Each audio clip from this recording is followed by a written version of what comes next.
Hello everyone, and welcome to our game of World of Warships.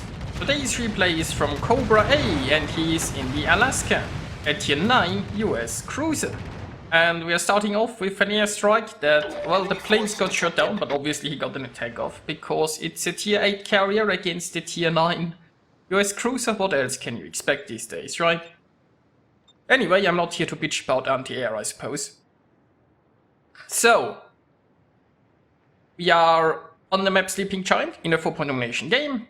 It's a Tier 10 battle, and there is only one destroyer. Now on the bright side, the enemy carrier decided to go after an Alaska instead of the destroyer, so that's good news. And our Alaska is taking a rather aggressive position. Now there are only 3 battleships, so there might not be that much risk here.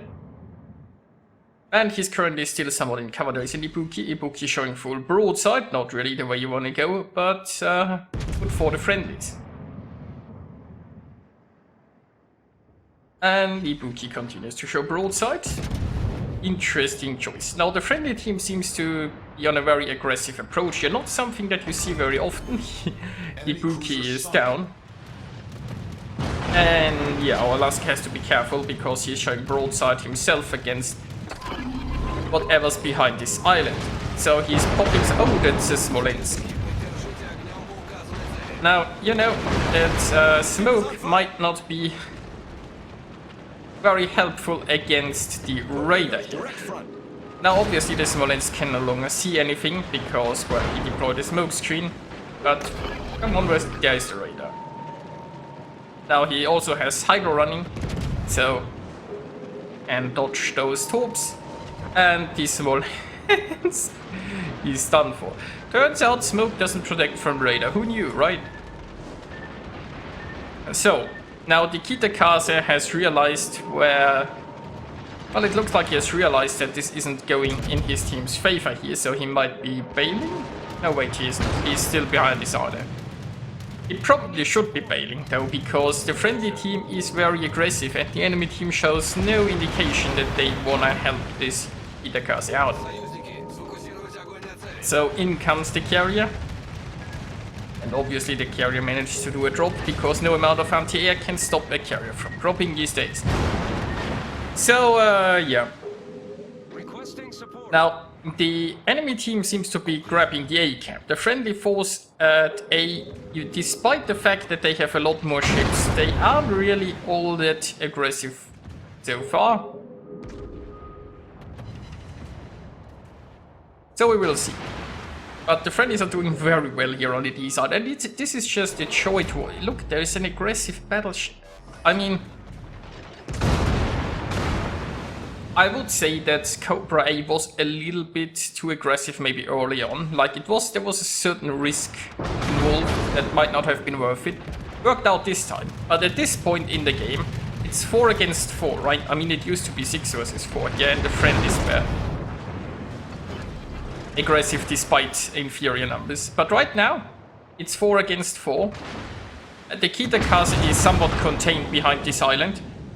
And there is no reason for the Republic, for example, to not push. The Smolensk is here too, which brings another Hydro to the table. Most likely. I mean, there is no reason to not run Hydro these days. And yeah, the Kitakaze tries to flee now, but it's way too late. He missed his opportunity there. The Smolensk is pushing in. Well, the radar is currently not ready, but, you know, they got the Kitakaze. Now the enemy team is still twiddling their thumbs behind an island, but the friendlies, they just keep coming. Now they can take the cap. Oh, broadside Amaki that's slowly reversing behind an island. Yet that's not gonna work.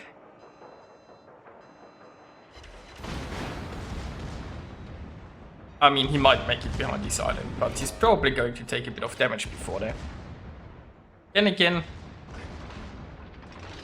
maybe the Republic was reloading or didn't have shots. Because I expected that Amaki to play a little bit more there. Oh, broadside Cleveland coming out from behind an island. It's so nice if the enemy team cooperates. It makes this so much easier. Now meanwhile on the left flank, I wish the friendly team was a little bit more aggressive. They just lost the Izumo who charged the Minotaur, who has torpedoes and was prepared it looks like. But like they do have the numbers on the left flank. There was no reason to just give up A. But you know, it's looking very good for the friendlies, so not much reason to complain. And I really like what happened here on our right flank. Now you see Republic just keeps pushing. It's so nice to see if a battleship realizes that the time to be aggressive is here and that there is no reason to sit in the back, that you can just push in and lead from the front. So the Amagi is almost down, that just leaves the Hindenburg around here, and well, look at that, the Hindenburg is somewhat broadside. I see a pattern here. I think I see a pattern.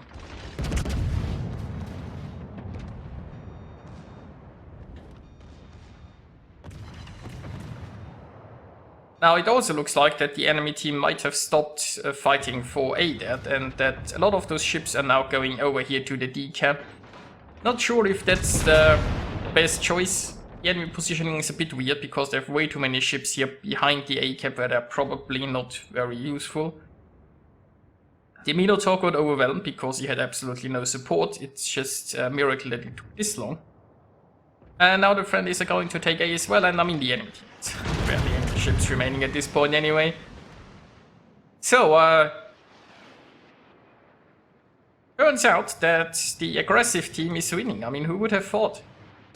Obviously, I need to point out that just charging in blindly is not a good strategy usually, but the friendly team, they found an opportunity and they used it, and it's just a joy to watch when it happens.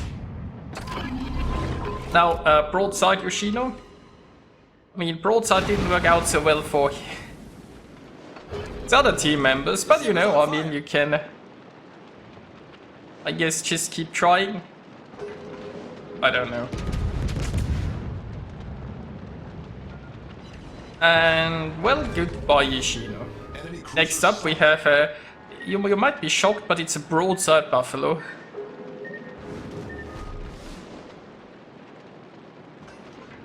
And I mean, the Yukumo has already reached the B cap, kinda. The Republic just keeps going because he's on a roll there.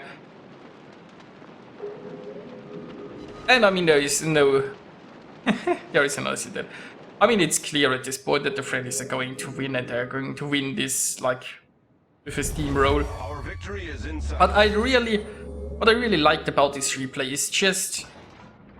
around the D cap, they all pushed together. The Smolensk, known for sitting too far in the back, just was in there with his Hydro helping out because the opportunity was there. The Republic was in there because the opportunity was there, right? We had our radar there. We had the first enemy cruiser suiciding, then we had the Smolensk sailing into the radar, and he was raided and absolutely demolished, and the friendlies just kept up rolling. And the enemy team didn't support their ships in the front. They were all just sitting in the back waiting for them to be, I guess, just all being rolled over.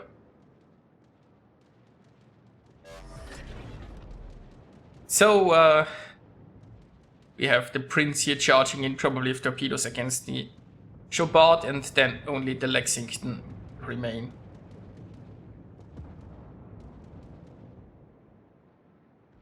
And even the ships at the A side, who were a bit too passive early on, they are now all, well, I mean, the Mo is a little bit there in the back, but, you know, for the most part, the friendly team here just... well, it was very nice to watch. And as I said, I especially enjoyed the entire team pushing at the D side.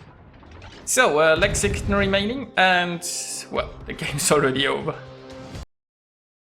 And here we are with the results. Cobra earned himself 2,918 base experience, it's very nicely done.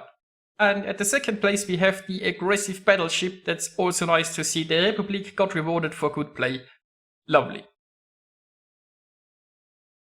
And you know, I picked this replay not... I mean, the Alaska did a lot of work, there is no doubt about that, but it was a team effort. The team really came together here, and sometimes it's nice to look at the positive side of things, see that sometimes teams work, sometimes battleships push and help out, even though you're not divisioned with them.